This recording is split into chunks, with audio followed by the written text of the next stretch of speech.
Now we will see regulation number 169, determination of percentage of influent gas and of environmental condition. यहाँ दो है, एक regulation नहीं, दो है, दो बात बोला. क्या बोला? Determination of percent of influential gas, एक बात बोलता है. दूसरा बात क्या होता है? एंड लगा, उसके बाद ऑफ लगा, इसका मतलब determination of environmental condition. Environmental condition को डिटरमाइन करने के लिए क्या प्रोविजंस है और determination of percent of influential gas के लिए क्या प्रोविजंस है. तो परसेंटेज ऑफ इन्फ्लुएंट गैस को डिटरमाइन आप करते कैसे है?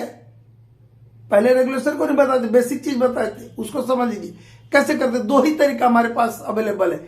एक है या तो हम अप्रूव्ड अपैरेटस से percentage of influential gas determine कर ले, जैसे कि मेथनोमीटर है, मल्टी गैस डिटेक्टर है, ठीक है. या तो हम बाय टेकिंग एयर सैंपल्स, या हम सैंपल्स लेके, एयर सैंपल्स लेकर के परसेंटेज को डिटरमाइन करते हैं, ठीक है.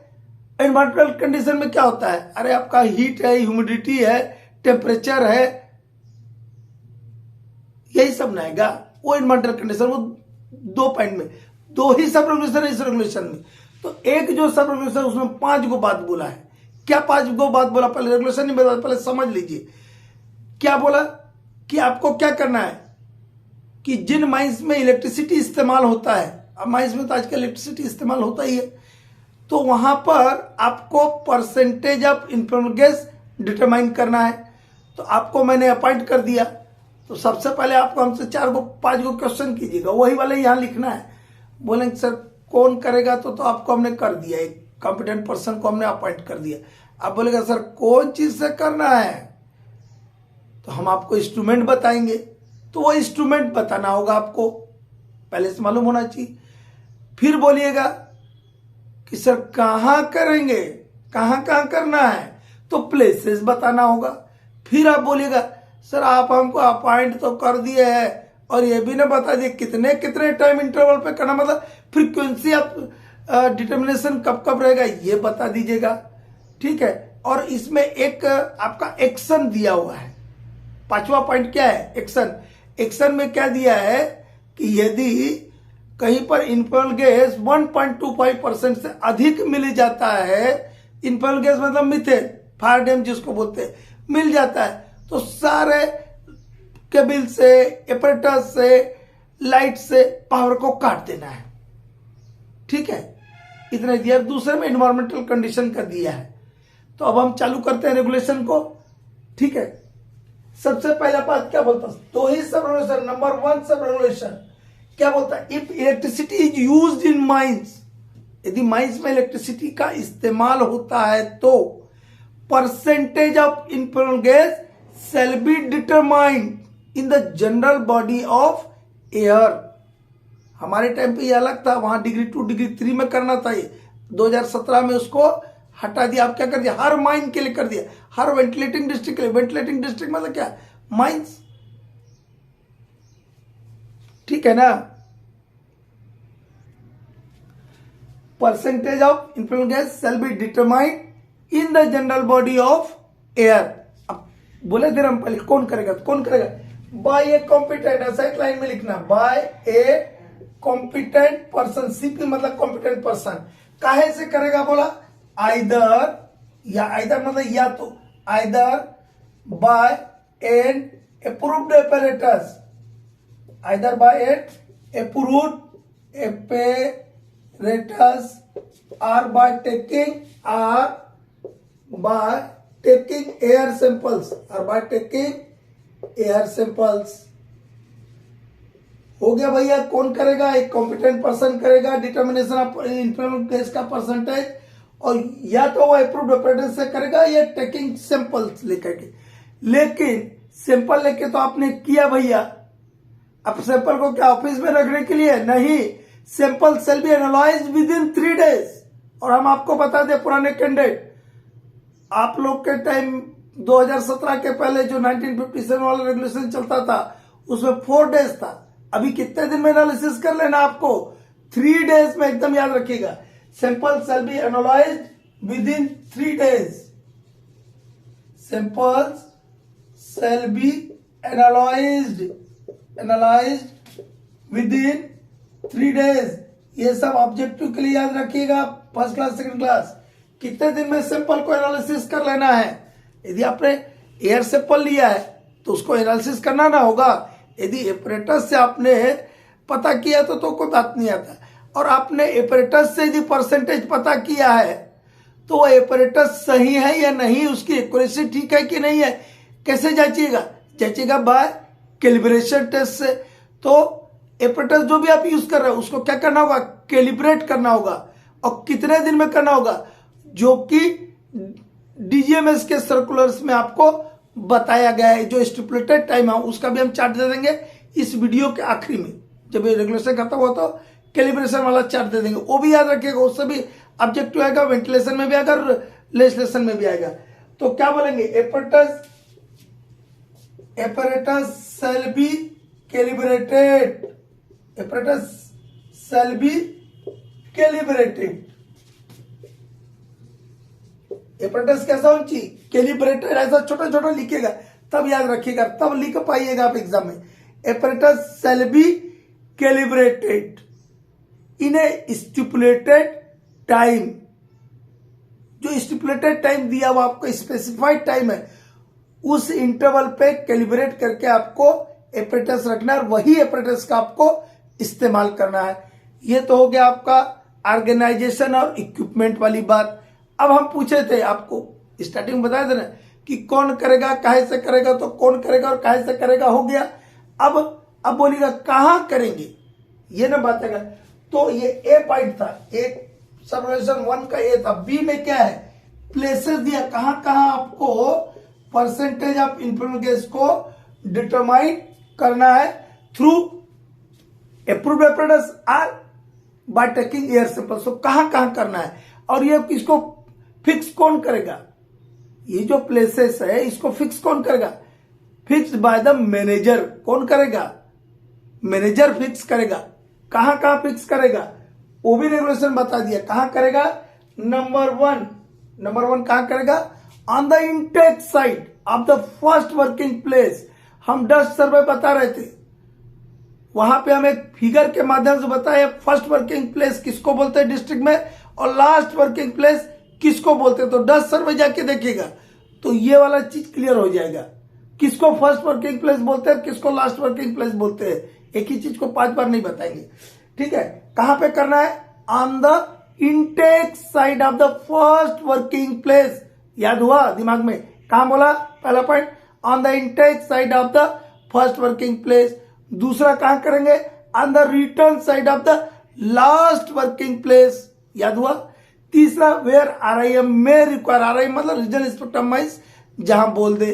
तो ये हो गया प्लेसेस, बहुत बड़ा रेगुलेशन है, बहुत इजी है। सी फ्रीक्वेंसी क्या रहेगा, कितने इंटरवल पे करेंगे। 2 टूल बात बोले हैं फ्रीक्वेंसी में। कितनी बात बोली है? 2 टूल बात। इसमें 2 बात लिखिएगा, और एक तीसरा ऐसे ही है। क्या बोलता है कि यदि सैंपल में गैस परसेंटेज, हम एक लाइन में आपको पीडीएफ भेजेंगे, ठीक है। क्या लिखा है? If any sample show gas percentage, gas मतलब influence gas percentage more than 0.8%। कितना शो कर रहा है बाबू? 0.8% से अधिक शो कर रहा है। मोर देन मतलब अधिक, मोर देन 0.8% कोई भी सैंपल से अब इनफ्लुएंस गैस का परसेंटेज आया है तो आपको क्या करना है? फ्रीक्वेंसी में बता रहे हैं। किस में बता रहा है? फ्रीक्वेंसी में। कब करेंगे? तो आपको विद इन 24 आवर्स मतलब डेली, विद इन 24 आवर्स मतलब डेली, आपको डेली क्या लेना होगा? एयर सैंपल लेना होगा। लेकिन यदि किसी सैंपल से if any sample show gas is less than 0.6%, क्या बोल रहे? 0.6% से कम, लेस देन 0.6% से कम मिल रहा है गैस, तब आपको जो डिटर्मिनेशन ऑफ परसेंटेज गैस है वो कितने दिन में करना है? With in 30 days.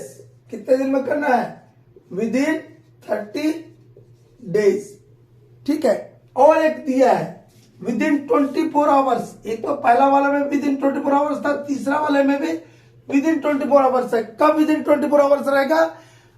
When major alteration is made in the system of ventilation. आपने वेंटिलेशन सिस्टम को ही अल्टर कर दिया है, बदल दिया है। जो पहले आपका था उससे आज आपने क्या कर दिया? बदल दिया। बदल दिया तो उसका कुछ इंपैक्ट क्या हो रहा नहीं हो रहा वो जानने के लिए जब हमने मेजर अल्टरेशन किया सिस्टम ऑफ वेंटिलेशन में, उसके 24 घंटे के अंदर में आपको percentage of influence gas determine करना है। तो फ्रीक्वेंसी भी हो गया भैया आपका, हुआ कि नहीं हुआ? अब क्या बोलता है? एक बोलता है कि यदि informal gas, if informal gas is found more than 1.25%, electric supply from all apparatus, cables and lights shall be cut off or discontinued. Okay? 4 point हो गए। डी वाला कटिंग वाला बता दिया। और ई में क्या है? अरे आपने जो इतना सब काम किया रिपोर्ट ही नहीं लिखिएगा तो बेकार ही ना हो जाएगा आपका पूरा काम। तो क्या करना होगा? आप जो भी आपने काम किया इसका क्या करना होगा? रिपोर्ट लिखना होगा बाउंड पेज बुक में। Particulars of every such determination shall be recorded in a bound page book kept for the purpose. इस पर्पज के लिए जो बाउंड पेज बुक लिखा है, रिपोर्ट खाता बोलते हैं कोल इंडिया में जनरल भाषा में। और रिपोर्ट खाता में आपको लिखना होगा, वही ना आपको बचाएगा आपने क्या किया नहीं किया। आपने ढेर सारा गधा जैसा काम किया, उसको कोई पूछता है जी? आपका लिखा हुआ को देखेगा कोई आएगा तो क्या करना होगा? रिपोर्ट लिखने वाला बात हमेशा याद रखिएगा। Report particulars of every such determination shall be recorded in a bound page book kept for the purpose. तो आपका ये 5 पॉइंट हो गया। ई बी हो गया, A B C D E हो गया, तो 5 हो गया। अब आएगा दूसरा बात, क्या? Determination of. ये डिटर्मिनेशन, ये एंड ऑफ लिखा मतलब ये एंड के पहले वाला ये वाला जो बात है ये इसके डिटर्मिनेशन ऑफ इन्वायरमेंटल कंडीशन। क्या इन्वायरमेंट में हम कंडीशन देखते हैं? गैस का तो पहले हो गया, तो एक तो ये खत्म हो गया। अब बचा क्या आपका? टेम्परेचर, ह्यूमिडिटी, हुआ ना जी?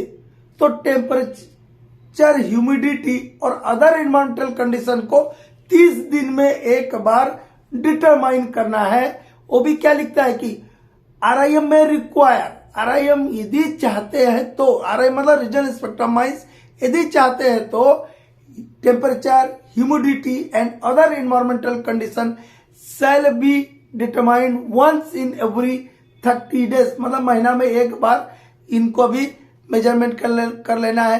तभी ना आप उधर रेगुलेशन 153 में बोलते हैं, क्या बोलते हैं कि वेटेबल टेम्परेचर इससे ज्यादा हो जाएगा तो ये करना होगा, ये हो जाएगा तो ये कर। तो आपको कहां से आएगा? अपने आप हो जाएगा? नहीं, आपको उसको असेस करना होगा, उसको डिटरमाइन करना होगा। वो किसके तहत डिटरमाइन कीजिएगा?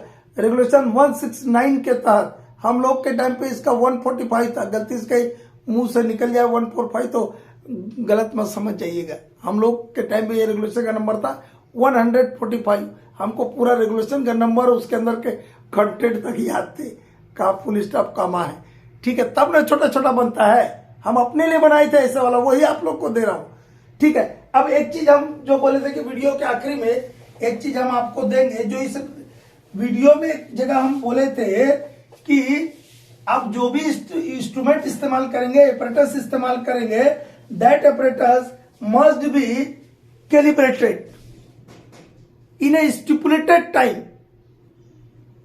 स्पेसिफाइड टाइम जो है उसके लिए, तो उसके अंतर्गत आपको क्या करना होगा? उसका कैलिब्रेट करते रहना होगा, so that the accuracy of instrument can be checked, ताकि इंस्ट्रूमेंट की एक्यूरेसी को चेक किया जा सके। तो DGMS टेक्निकल सर्कुलर नंबर 9 अब 2002 का एक सर्कुलर है, उसमें कैलिब्रेशन का दिया हुआ है। क्या क्या दिया हम बता रहे हैं। आपका मीथेनोमीटर,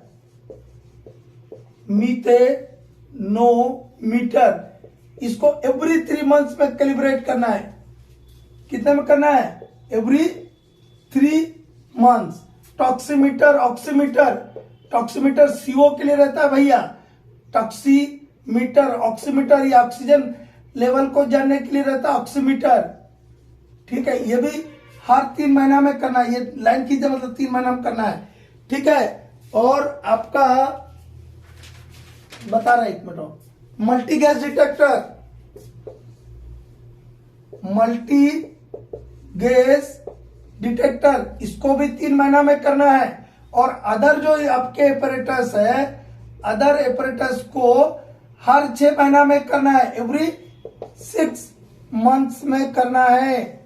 ठीक है, ये याद रखिएगा, ये ऑब्जेक्टिव में आ सकता है। मेथनोमीटर हर 3 महीना में कैलिब्रेट करना है, टॉक्सीमीटर, ऑक्सीमीटर, मल्टी गैस डिटेक्टर, ये सब 3 महीना वाले हैं। और बाकी इसके अलावा यदि कोई आप एपरेटस इस्तेमाल कर रहे हैं तो उनको हर 6 महीना में एक बार कैलिब्रेट करना है।